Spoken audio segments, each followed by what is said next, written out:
you have to continue to innovate. You have to continue to remember what got you to where you're going. But at the same time, you do have to work on process, and you do have to become more efficient and more consistent. And the core of it is that you know who you are, and you know who and what Henry A. Davidson is, and it does come through in all the touch points. I didn't come into it because I was passionate about clothing. I was passionate about the effect clothing could have, through the learning. This episode of Main Street Matters is brought to you by Wood Underwear, Marchese Ginfrati Neckwear, and Inspiro Tequila. I'm your host, Teresa Zimmerman. Welcome to Main Street Matters. I'm excited to have Brian Lipstein, the founder, leader of Henry A. Davidson out of Philadelphia, Pennsylvania, with me today. Welcome, Brian. Thank you, Teresa. I'm excited to be here. Yeah, and it's 5 o'clock. We almost never record at 5 o'clock on Main Street Matters because we're usually before store hours. And so we're going to do something a little bit different because Brian has a really fun thing to share. We're going to do a little cocktail. So I am going to do my Inspiro Tequila in the neck of a Fever Tree yuzu lime bottle.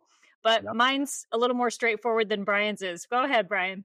Oh, mine's pretty straightforward too. It's just going to be a Macallan on a perfect sphere of ice. So this is a little experience that our guys get to have when they come in for an appointment. We have a whiskey bar, and if they want it on a rock, we make the rock for them. So we have the Macallan ice ball maker, which is pure brass. This thing is quite heavy, and it's going to take a perfect square and make it into a perfect circle. So. Oh my gosh, I can't wait to see that. It all happens in about a minute. Yeah, and this is what guys get when they come in. They get to first sit down and relax. It's very different than traditional retail, which I wanted to flip on its head. And I wanted to give guys an experience that they could come in, relax, enjoy. And as we talk about our process and what we put them through, you'll understand a little bit more where this starts to fit into it. So. Well, and I know we're here to talk about your store, but since this is a customer experience in your store, you have to tell me how that works. Because how did that ice cube just kind of disappear underneath that weight? No, it's melting it and forming it. So it's taking the ambient heat from the air, the top being pure brass, that probably weighs somewhere in the 15 to 20 pound range, that top. Oh. And it's just going to compress it into this perfect ice ball. So it's got another 30 seconds or so to go. And then we'll be able to pop it out and pour a drink over it. Does everybody take you up on that?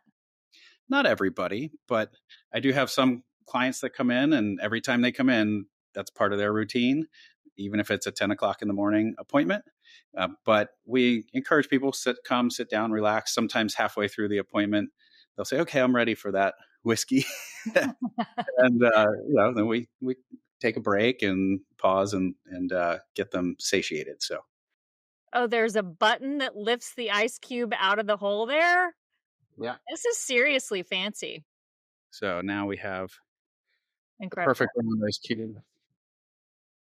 And I can join you with my Macallan. Excellent. We'll do a little pour just for 5 o'clock on a Friday. Cheers. Here. So cheers to you, and I can't wait to help tell your story. Thank you. And cheers to Main Street and all those others that are out there hustling like we are. Thank you. That is delicious. Wonderful, wonderful, wonderful. All right. Well, now the important stuff is out of the way. So tell us about the store. Tell us about your, Henry A. Davidson. Absolutely. Yeah. So Henry A. Davidson, Master Tailors and Image Consultants, was born while I was a senior at the University of Pennsylvania. So I was actually finishing my undergraduate degree and had this opportunity through Penn's venture program. They have an incubator for any student that has a business concept to apply. Applied and got accepted with the idea of working with a third generation master tailor at the time that was really good at making suits, but not so great at selling them, and had taught me a bit about the difference of suit construction. But in getting a suit made with him, really kind of left a lot on the table in terms of guidance that I was looking for. Believe it or not, I had no idea how to dress myself as a college student. And so just really hated shopping. So this idea of being able to work with a tailor directly was really appealing, and was looking for more out of the experience. And so uh, got the suit, loved the suit, and then thought about how can we make this experience for guys better. And I thought about the influence that I had growing up, which was a father who always told me spend as little on suits as possible and only wear them when you absolutely have to. He hated wearing his suits, and I remember very distinctly the day he came home when I was in fourth grade and said, "Hurrah, we're going business casual. I don't have to wear suits to work anymore. This is the greatest day ever." And so imagine growing up with that influence, but then starting to discover that there's a lot more that the eye doesn't see, that there's an education to be given, around. So I was fortunate that I met some tailors along the way that took me under their wing and really educated me on how to mark a garment, how to measure a garment, how the garments are made, so how to evaluate quality within a garment. And then the more I learned, the deeper I had to go. I just had a curiosity that said, if I'm going to be helping other men dress and selling this product, that I needed to know as much about it as possible, and really built an experience here that's based first in education, both around the individual, the person, and the different situations they find themselves in, and then also an education around the garments themselves, so that somebody making a decision and an investment in their wardrobe could really have the foundational tools and the basis to know what the best investment for them is going to be. So one of the things I often say is more expensive isn't always better. A lot of people say, "Oh, well, the more expensive you go, the better it gets," right? And better to me is a relative term. So it depends on what problems we're trying to solve for this individual. And sometimes middle of the road is better. Sometimes less expensive is better. And they have to understand where we're going to come from with those recommendations we make. And so we lay out the education to the point where they can make their own choices, or when they rely on us to make recommendations, they understand where we're coming from and why with those. And that's kind of the experience that guys are going to go through here with us. So we have what we call our proven process: first consult, second educate, third design. It's very simple, 3 steps. There is a whole lot there you just said that we got to unpack. So I want to go back to University of Pennsylvania. You got accepted to the program. Did Henry A. Davidson come straight out of that? Yes, yes. So I started the business as an undergrad. I spent 6 months developing it until I graduated, and then had a decision to make. This is either got some legs and I'm going to continue to work on it, or hey, that was fun and I'm going to go get a regular job like the rest of my peers. Well, in those first 6 months, I developed roughly $40,000 in revenue while being a student at school. Cool. So it started to prove itself. I said, let me work on this for another year.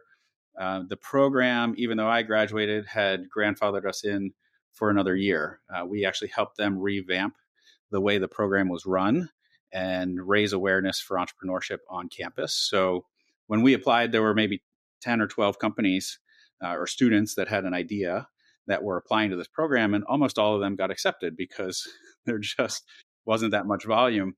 By the time we left the program, 18 months after getting accepted, there were over 100 applications a year, and the program had been split into 2 phases based on where companies were. And one of the most famous companies, probably, that is recognizable to come out of that program since we left was Warby Parker. Oh, So, wow. yeah, Okay. yep. So they were Wharton grad students that had started in the venture program, and you know what they've become today. So Yeah. understanding the caliber of what this program was trying to launch. And obviously, we are still in business as well 19 years later. So it's exciting. That's incredible. 19 years ago? That's incredible. Yep. Yeah, November will be officially 19 years since acceptance into that program. So I always tell people we're in our 19th year, almost complete, and approaching our 20th. So, did your dad end up getting some clothing or suits from you? He did. He was my test case. So I said, if Okay. I can make him a believer, I might have something here. And he got his first suit. I didn't give him much of an option. I said, Dad, you're going to and actually, I had him look at our business plan. He was a corporate CFO in his role. Obviously, did a lot of much bigger deals than I was bringing to the table here. But I obviously valued his opinion as an advisor all along the way, still do. And so he said, yeah, you could have a nice business out of this. I said, great. When are you going to get fit for a suit? There you and, go. and when we made him his first suit and he tried it on and I gave him a couple times to wear it. And I said, how do you like it? He kind of, shook around in his suit like guys do when they're trying something on. And he said, it feels like pajamas. I love it. And Isn't he had, it incredible when you get into something that actually fits you with fabric that you get to choose or at least, feel before it becomes the suit? I think it's just it's amazing the transformation that people go through. let's unpack a transformation. It is amazing. I watch guys go through it every single day. Yeah. Their confidence increases. I watch their body language change. The shoulders go back. You can watch their body just react to it when they see themselves in it for the first time. But it becomes a second skin. And for nothing against retail, there's a purpose and a place for what retail does. But I've always had the belief that if you can have something made and it's not that much more expensive, why wouldn't you? You get to pick every single thing about it. Um, Mhm. and going into another element of what we work with on EOS, we give a guarantee to our clients that they're going to get complimented on the clothing we make them. And we can stand behind that guarantee because we're paying attention to every single little detail that goes into it. So when the shoulders fit just right and you get the posture on each shoulder correct, Mhm. you get a quarter inch of shirt sleeve showing out of the jacket sleeve. You have the right color on the right person with the right cut, and it's them authentically represented through the clothing. Other people recognize that, and we hear stories all the time of somebody was waiting for a bus and another car pulled over, rolled down the window, and complimented them out the window because they just had to say, "You look so good today," and it's so nice to see somebody dressed up. That complete strangers will go out of their way to Yeah. compliment. Now, when that compliment's received, we know how our people feel, and Yeah. it's all That about that feeling. It's yeah. they walk taller. Standing taller. Yeah. Yeah. Exactly. So I love this corporate guarantee that we came up with, and we've been sharing it. And the more we share it, the more positive feedback people are giving us. That hey, that's awesome. That's really smart. I love it. It's unique, and it's something we feel we can stand behind because we have 19 years of history of people coming back saying, every time I put your clothes on, I get compliments. Right. And these are people who have worn clothing their whole lives prior to working with us and had never received a compliment on anything they had worn before. So Well, yeah, because people don't understand the difference if they've only ever bought off the rack, which is great and fine and convenient and easy and all of that. But if they don't know what it means to be fit for something and what the options are out there that don't end up in off the rack clothing typically, they don't know what they're missing, and then you expose them to it, and it's a whole different life. absolutely. Yeah. And I give two disclaimers when people work with us. I say, one, I'm sorry, but I'm unintentionally going to ruin your existing wardrobe because they won't be able to go back to that once they experience this. And Yeah. then I give them a disclaimer about how addicting this becomes because they just want more and more and more of that feeling of when they're dressed up, when they're receiving those compliments and how they feel, but not just how they feel, how that also then translates to their performance and everything else, why we dress and solidifying the same message verbally and non-verbally and all the psychology of the image consulting we bring to the table that most other places don't. So yeah, Talk a little bit about that, Brian, because we've talked about suits, right, and making suits, but the breadth of what you offer your clients is pretty wide and varied. correct. Yeah. So from a product standpoint, we make everything custom, but we go from custom shorts, and I've made custom silk cashmere V-neck T-shirts for guys this summer, to Henleys, to sweaters, to sport coats, through tuxedos or white tie and tails if somebody needs. We do outerwear. The only thing we really don't do right now is shoes, and I've been looking for a good bespoke shoemaker or at least a made to order shoemaker, and it's just really hard to find somebody out there that's going to provide us the level of service that we're expecting to be able to provide to our clients. And they're out there. We've tested some, but nobody's really met our standard yet. So we continue to just help people find shoes at local partners that we have here in town. But the image consulting also comes to the table. So we're kind of unpacking them. I'm sitting on a couch. Our fitting room here has two couches, and I joke the couches are here to make people feel comfortable, but there's also days I feel like I'm playing the role of a psychologist, and listening to people's stories and hearing what's worked for them and what wasn't worked for them, what hasn't worked for them, and how they've gotten to where they are. And I learn about their career and their job and their family and what they like to do for fun on the weekends. And all that I take and I shape that into the look that we're going to create for somebody, because it really comes down to the authenticity of the clothing speaking first for them. And then they get to open their mouth and speak. And if the clothing and the body language don't match the verbal message, then we actually create distrust in our audience as opposed to trust. Right. And trust is the foundation of how we build our relationships, whether it's business or social. We don't hang around people we don't trust. So, if we're saying one thing when we show up, and usually that's an underlying psychological feeling that the audience is going to pick up on, and then we say something different when we open our mouths, all of a sudden we're conflicting each other. We're not building that trust. And it's not to say you can't get over that hump and that you can't eventually build trust, but it's going to take longer. Right. And so for our guys, when they work with us on a corporate side, we accelerate that trust building. We help anybody that's in sales close more deals. We work with a lot of attorneys when they're in court. It's really important that they have to show up. They only get that first chance in front of the judge or in front of the jury, to represent their client and make sure that their case is believable. So whatever the case is, we have to unpack that. Then we have to design the clothing to reflect that. And then we build it from scratch so that we can get every one of those last details in place. And when you buy off the rack, you sacrifice something along the way, whether it's fit, fabric, pattern, the styling that's going to go with you, the personalizations that we put into the garments. You're never going to find it. And if you find something even close to it, you probably spend a lot of time searching for that. So the guys we work with, their time is very valuable. I can almost always equate their time to almost covering the cost of the suit they buy from us versus the time they used to spend shopping in a store searching for the right thing. So, Well, and the longevity of it and, your ability to, they lose 5 or 10 pounds. I'm sure you do a little tuck, no problem. yep.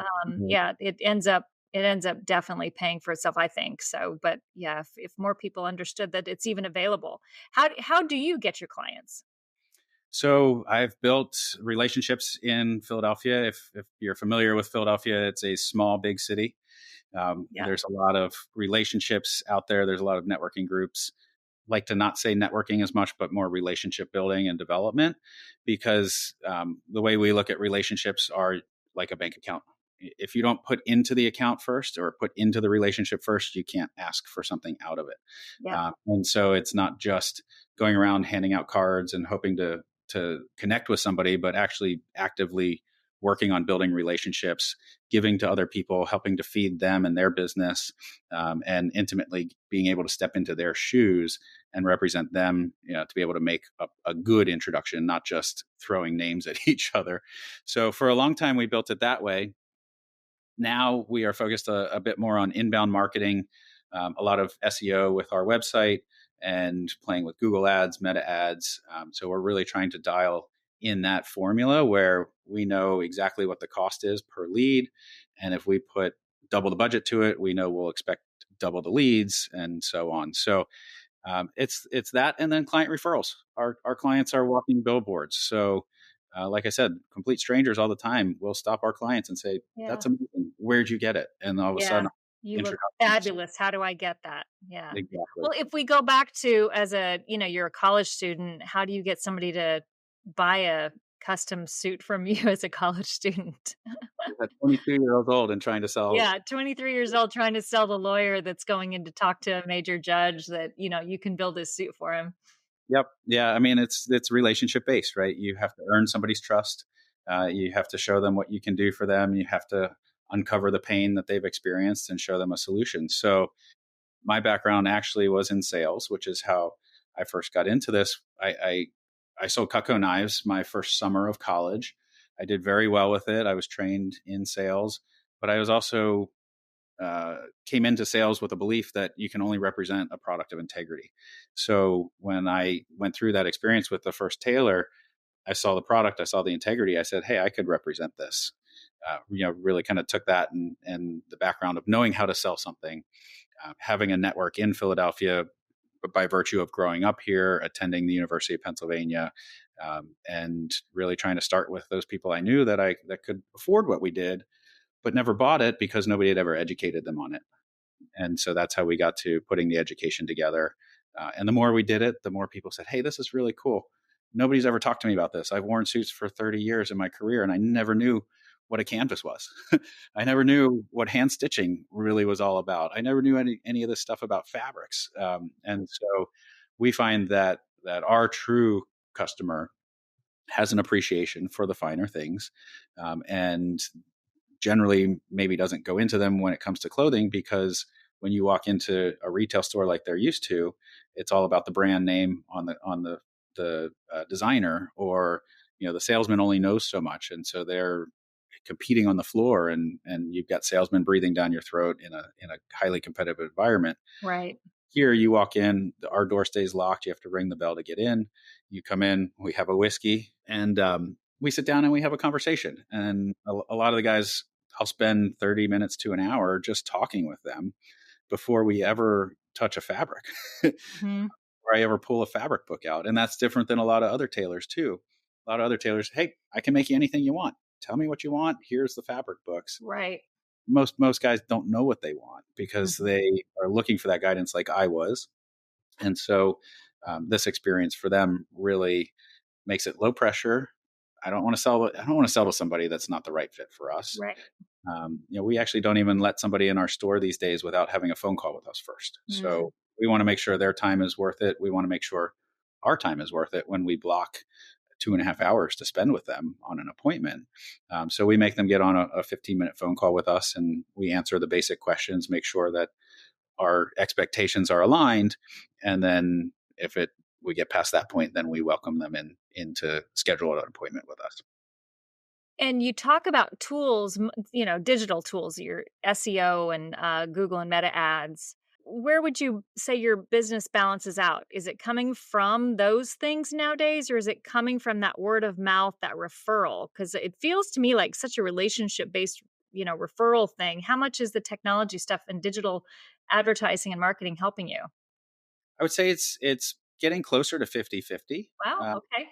for a long time, I would have said it's a third people that find us through search engine. It's a third referrals and a third business driven through relationships. More so, it's kind of approaching more inbound and intentionally so. We see there's only so much capacity you have when you have to go to events 5 nights a week, 4 nights a week, and then you have to get up and follow up with people and find the time to build the relationship while still servicing the customers that are walking through the door or scheduling the appointments with you. So um, as we've grown, we're finding that we're hitting capacity, and so if we really want to scale, which is why we're going to talk about the future, that's in the plan, right?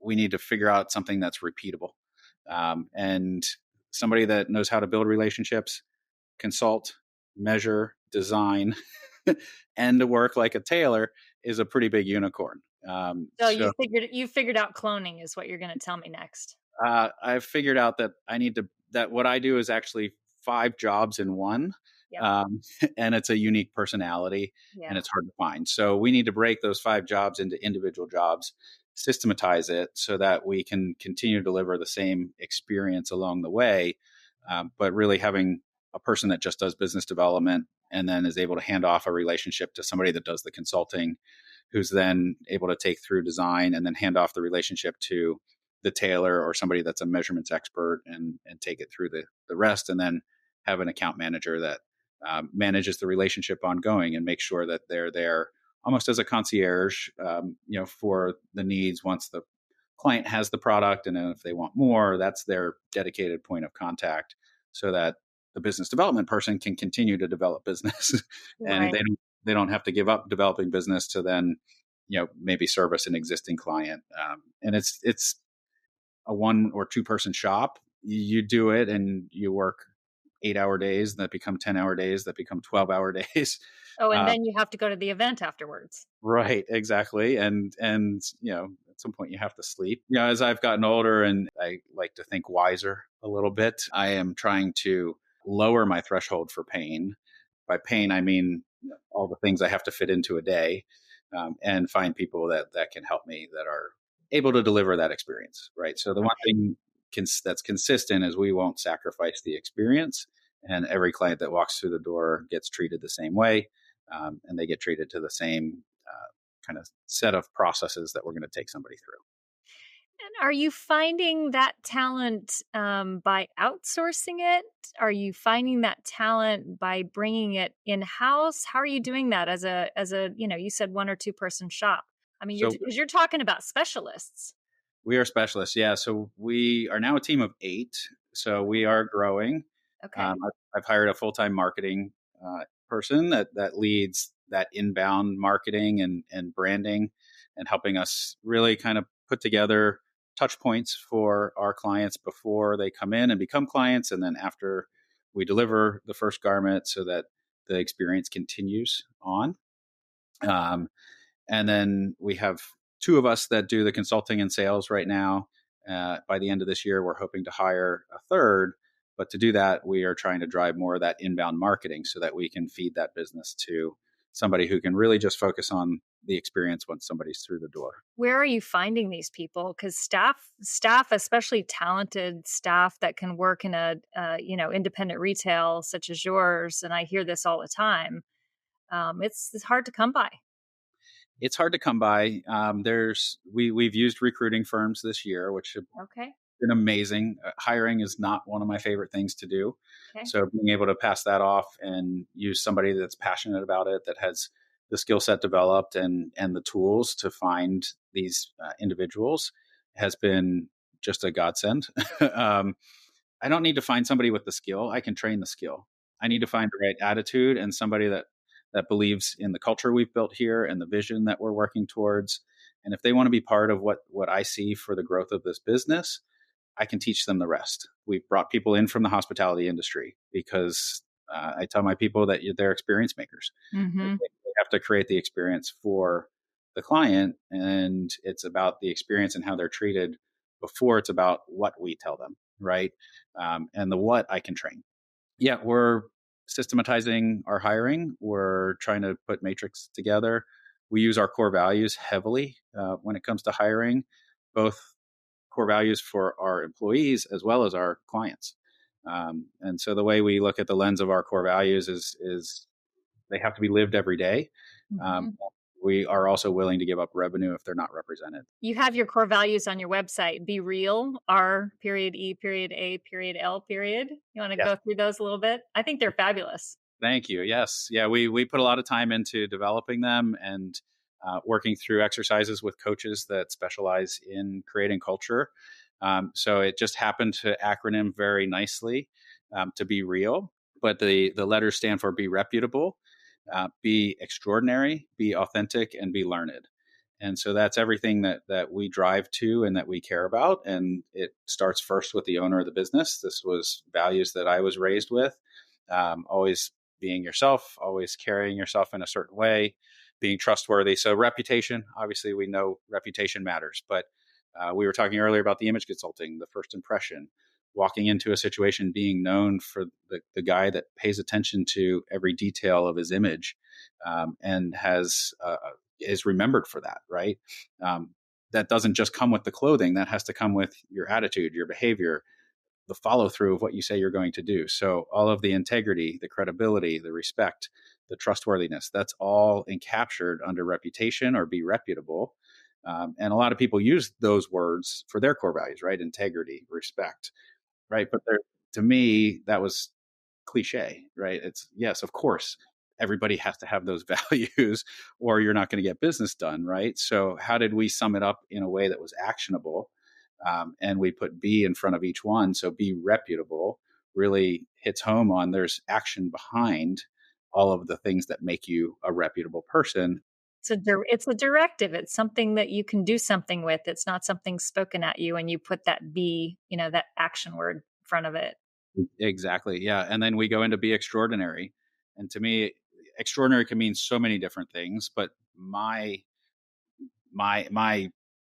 passion behind extraordinary is all about experience, right? And how do you create an amazing experience for somebody? You pay attention to every detail. It's high touch, it's personalized, right? And so we want to create the most extraordinary experience for our guys going from start to finish.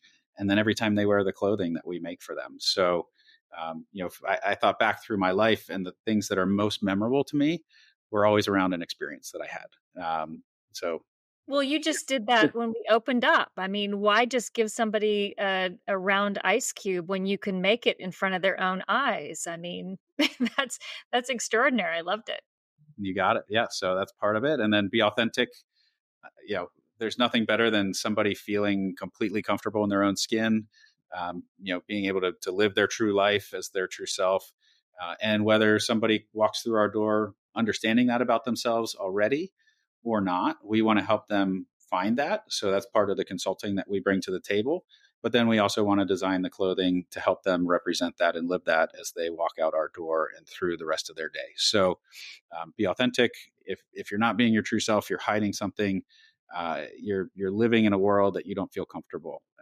And too many people across the world, aren't able to be their true self. So with the freedoms we have here, we really want to celebrate that, and we want to help people understand that about themselves and encourage them to live that way.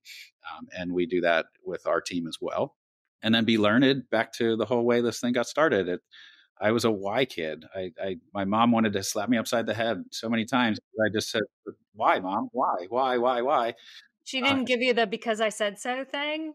that's where I was going. Yeah. Yeah, I got that answer quite a lot as a kid, and it was never satisfactory to me. I always wanted to know more, and so we want our clients to learn about what we do and the finer things, because it brings a better appreciation for them to the table. But I also learn from my clients every day, right? And I'm learning about their jobs, who they're in front of, how they do things. And that's why we could have this conversation and talk.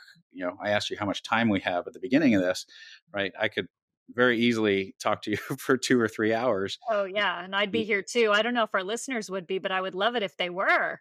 Yeah, well, we'll spare them. Maybe we do a follow-up down the Yeah, road. there you We can go. do. You But it you clearly get so much joy from what you're doing, and I don't know if you have more joy in the clothing, or the feeling the clothing gives your clients, or the educational part and seeing people, learn things they didn't know, but it's very clear, that you get so much joy from that. Thank you. Yes, I do, and I love the book Start With Why. Simon Sinek's book was a big influence, and really a big turning point of. Yeah, I used to tell people what I do, and okay, great, you make clothes, you're a tailor. Too expensive for me. Um, but when you start telling them why, our corporate mission is to help individuals feel better about themselves and improve their lives. Love it. I go out and I tell people that, and they're like, "So what do you do?" They're like, "Are you a psychologist? Are you this? Are you that?" I make custom menswear, but we go to the deeper level of why somebody's going to wear it and really support their goals, and then they start to understand that it's not just about the clothing. And we really create that experience for them. Okay, so but we now given all of that, and already hearing that you grew up with a father who came home and said, "Ugh, suits," and said, "Hooray," and celebrate casual Fridays. Was this like a little act of rebellion that you decided to go to suits? Or, I mean, how did, because it feels like there's a little something there. Somebody put you in a suit that you loved and you're like, "Oh, I could do this." I know you met the tailor later on, but where's Yeah, the middle part of that? there was no rebellion in it. It was just fascination. So it was really about the impact. I learned the impact of what dressing could do for somebody, and I got to experience it firsthand myself. When I put that suit on, I felt good. When I went out wearing it, people treated me differently, and I wanted to give that to other people. So, I looked at my father, highly successful, hated wearing clothes. Um, at his retirement party, the gentleman that hired him told a story about, hey, we really like this guy. He's really, really a genius, but can we get him to dress better? So they still talked about it 23 years later when he retired from the Well, role. he clearly didn't find something that worked for him at that point in his life, right? He didn't, but he also nobody educated him why he should spend on finer clothes. And to him, Mhm. he was comparing apples to apples, Yeah. right? If a $300 suit from Men's Warehouse, or at the time when he was buying, it was Today's Man. That's where he shopped. Mhm. To him, was the same thing as a $3,000 suit you'd go get at Neiman Marcus at the time, Yeah, because he except just didn't know. right, like, the only difference he could see was the brand label, right? Because that's what you see on the outside. He's like, "I'm not gonna pay that much more just for a brand." Nobody Right. told him about fused canvas and full canvas. Mhm. Nobody taught him about the quality of wool and what a two-ply versus single-ply wool is, or what polyester versus Mhm. when you get into synthetic fibers that cheaper suits were made from. So, I looked at that and I said, "Well, he could clearly have afforded this. He Mhm. liked nicer things. Why did he never buy that?" And that showed me the opportunity that existed. Mhm. I educated him. He gave it a shot. He loved it. Yeah, he just And knew at that time that this thing that we call a suit wasn't for him because the only experience he had was uncomfort. right, yeah, and he was buying suits that didn't breathe. He was Yeah. buying suits that were a size not fit to him.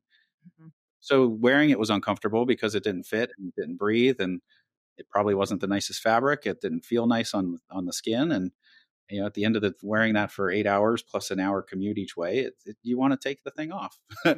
No, um, for sure. Yeah, but when you get into, a finer wool and a full canvas that breathes and has some heft and moves on your body and actually molds and shapes and forms to you like a second skin, it becomes a different story. So that's where the education was born out of. It wasn't, "Oh, Dad, you dress this way, I'm going to go the opposite." Yeah. It was, if anything, a lack of an education that I started to discover. And once I went down the rabbit hole, I went in. Right, Yeah, right. and Yeah, and be evident. passionate about the effect of what that brought, on the psychological side of wearing clothes. So challenges. I mean, it can't all be, whiskey and roses. What, can you talk to us a little bit about challenges? I mean, what are the challenges in your business? We all face them. Sure. Yeah. I mean, you learn as you go, right? With custom, one of our biggest challenges is turnaround time. Oh, Somebody that uh, you know, men typically don't plan, right? So I it's can like, say that. "Oh, I need this tuxedo by Saturday." Yep. We have to train our clients that, hey, fall weather's coming. Think about ordering that suit in July or August when it's hot and you want to be in a bathing suit, and that's all you can think about. You should be thinking about your fall wardrobe and cooler clothes. But most guys wait till the weather changes, and oh my gosh, it's cold outside today. That's right. The suit that I wore last winter wore out, and I need to replace it. So typically, where we are in the Northeast, the change in weather is a big trigger, and we're trying to train guys to think about the coming weather as opposed to the weather they're in. Um, Do you calendar them? Do you have some kind of CRM system reminder that helps you with that? yep, yeah. So we have CRM, and when we get the new season collections, we're always reaching out to clients to say, "Hey, new fabrics are here. Get your first look at them. Have it for the whole season."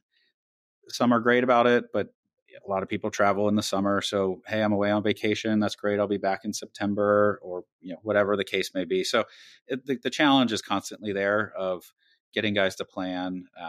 More and more, our guys, as they build the relationship with us, just say, let's hop on a FaceTime and I'll look at some stuff. I always want them to feel the fabrics. There's obviously the joy of the textile and the feel of it, and they should experience that. But if they can't, now that we know them, we can guide them. We have what's in their existing wardrobe. It's that high touch relationship. So we've had plenty of guys that have been able to now do virtual appointments with us in that way. But we won't do a virtual appointment as a first time. They have to come see it in person. So that's always a challenge. Obviously, rising costs in the industry. A suit costs a lot more today than it did 18, 19 years ago when we first Oh, started this. even 20 more months ago, maybe. Yep, Yeah, yeah. From 2019 to today, yeah. through the pandemic, there's been rising costs across the industry, whether it's our supplies to healthcare, to rent, to electric supply. So just adjusting for that, finding labor.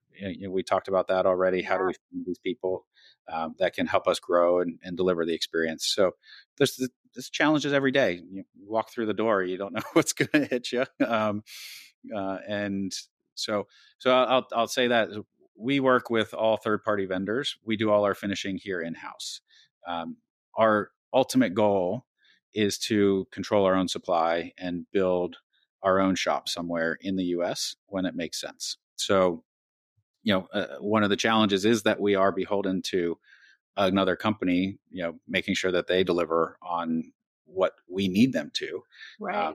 but we've had relationships with our supply makers, our shops.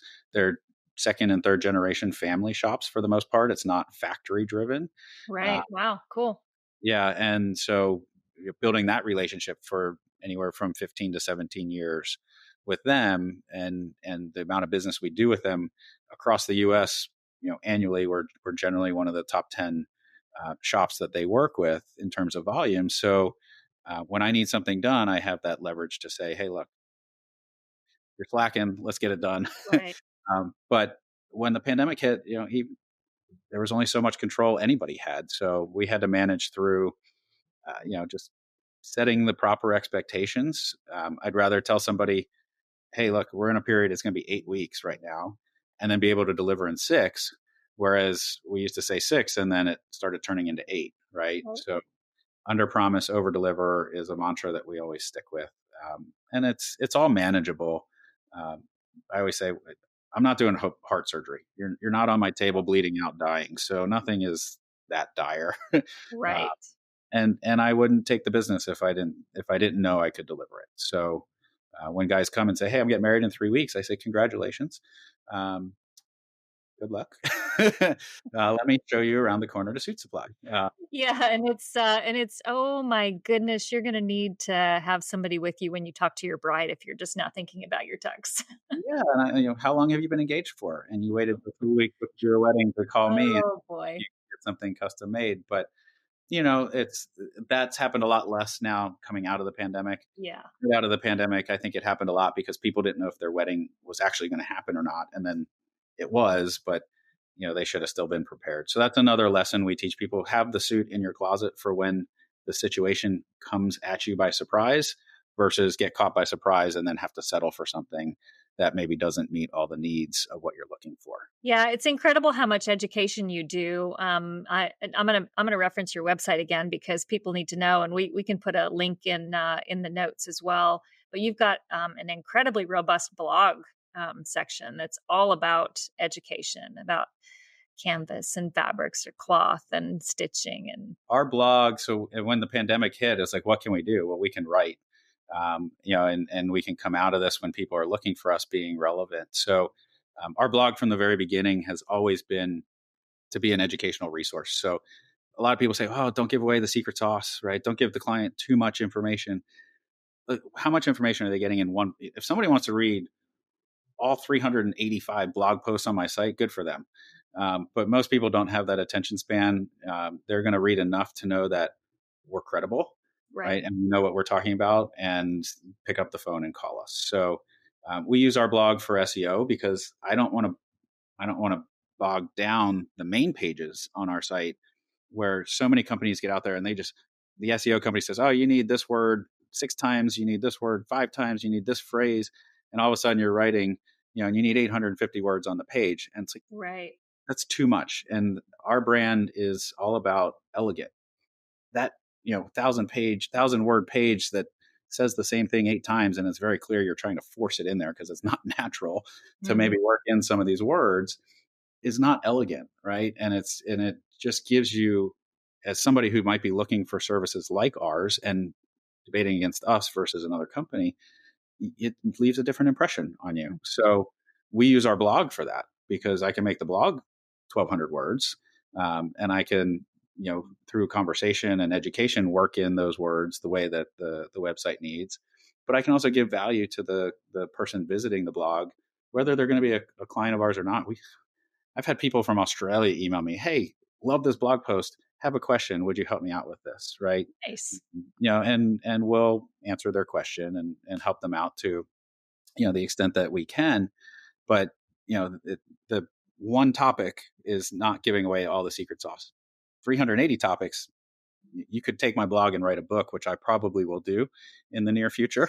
um, it's I think it's been too long since there's been a good new menswear book on the market, and it's on my radar to do. But give them enough good quality that's there that they can learn something, that they can form an appreciation, that they can realize what they've been doing. There's maybe a better way, and I learn a think little bit the hard way. So, I yeah. think you framed that really well because I hear when I talk to other people in your position that everybody's working on SEO, which I love because 5, 10 years ago nobody knew what SEO stood for. I'm not even sure if I know what SEO stands for now. Search engine optimization. There you go. But a lot of people weren't thinking about it, and now everybody's thinking about it. But it is a balance because you go to the experts and they tell you, oh, you have to do all this stuff. You have to have all these words. You have to have 1,500. I'm brief, like 200 words or a sentence. Beyond that, I mean, really, is it that important? But the crawlers like lots of words. And to know that you've defined it for yourself, like what's going to be elegant, what's the part they're going to read, what's important to me. I think that's really important for people to hear because it's hard for others.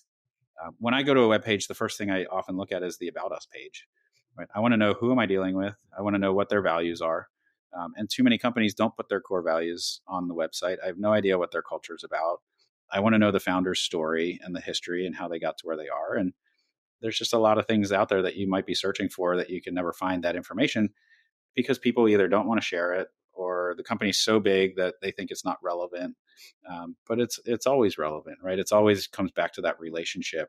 And if somebody's first impression of us and me and my business is a website, then it needs to have that same feeling as when they walk through our door.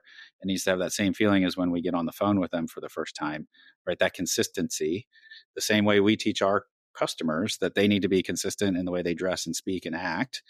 We need to do that as well, or they're never going to believe that what we tell them is going to translate, right? So it starts from that very first touch point, and often today, you're looking for something, you go to Google, you go to Bing, you go to whatever web search engine is your favorite, um, and the website becomes the first impression. So it's always been very important to us. Our very first website was built on Flash, if you remember that technology. Very slow, but a lot of elegant movement. We're now on a fourth iteration of a website. Each one lasts, a couple years, but this one we've built where we have control of it. We can update, we can move things around. But the feedback we get from people is, hey, look, I was searching for something like you. I looked at websites, I found yours. It was really informational. I called. And we get a lot of great feedback on that as well, which thank you for your feedback as well. Here, Well, and the core of it is that you know who you are and you know who and what Henry A. Davidson is, and it does come through in all the touch points. And I wonder if all stores go through clearly the effort that you've gone through, to do what you do and be meticulous about it. It's awesome. I hope they do. I know a lot don't, and I think a lot of people get into the business because they're passionate about clothing. Hmm. And I think that's something that was unique for me. Is I didn't come into it because I was passionate about clothing. I was passionate about the effect clothing could have, through the learning, and ultimately, I'm passionate about business and entrepreneurship. So I'm a member of Entrepreneurs Organization. I've learned a lot from that. I've learned a lot from other business owners that have businesses that do nothing like mine, but have the same exact problems that I have as a business owner. So again, be learned as a core value. I'm always trying to soak it in. I'm always trying to read. I couldn't tell you the last pleasure book I read because it's always business books.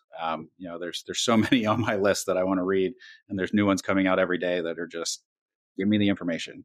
I want to. How can I take this, learn from somebody else, incorporate something into our practice? And I'll share an example. I read Unreasonable Hospitality over the summer. Mm-hmm. One of the things they talked about in that is about a restaurant in New York. I don't know if you've read it, but one of the things they talk about is the pre-meal meeting that they have, and we do that every day. We have a 15-minute huddle that we do every morning. But in the pre-meal meeting, they started having one of the servers, a different server every meeting, teach something to the rest of the group. Love that.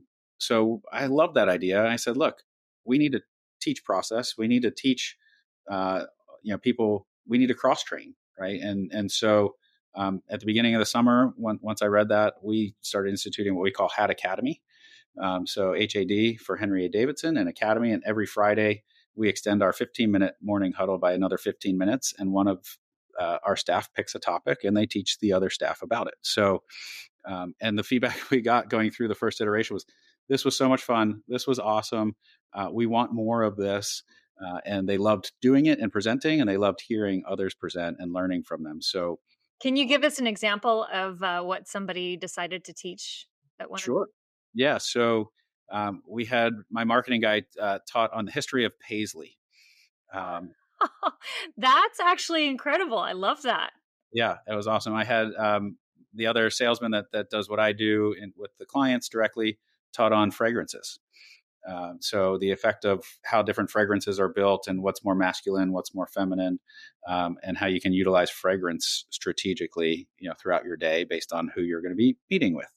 And then another one taught on the history of Porsche. So we learned about Porsche as a company and cars, and going all the way back into World War I and World War II when they formed. And obviously our clients are driving Porsches, so it was kind of neat to learn what our customers care about. So that was the first iteration, was pick any topic that you're interested in. Second iteration we're doing is train somebody else on a process that you do, so that if you have to teach it, you have to learn it better. And then somebody else who maybe doesn't touch what you do is having a little more insight and appreciation for what you do, or could step into your shoes a little bit down the road. So That sounds like it dovetails right into one of my future questions, right? So, you weren't kidding when you said we could talk for hours. I mean, I could really continue this for hours. I do. We probably do have to wrap up though, but let's jump to that future question, which is, 3, 5, 10 years, however far in the future you want to go out. What do you see as your biggest thing that you need to think about, and how are you preparing for it? sure. So I mentioned we want to be able to control our own supply. Yep.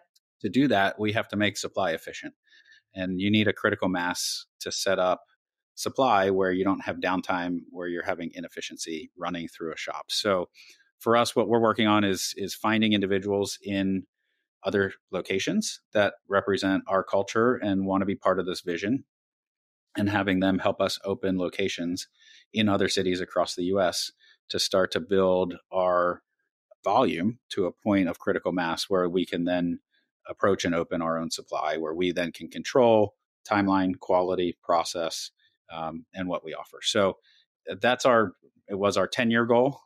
We call it a big, hairy, audacious goal. Yeah.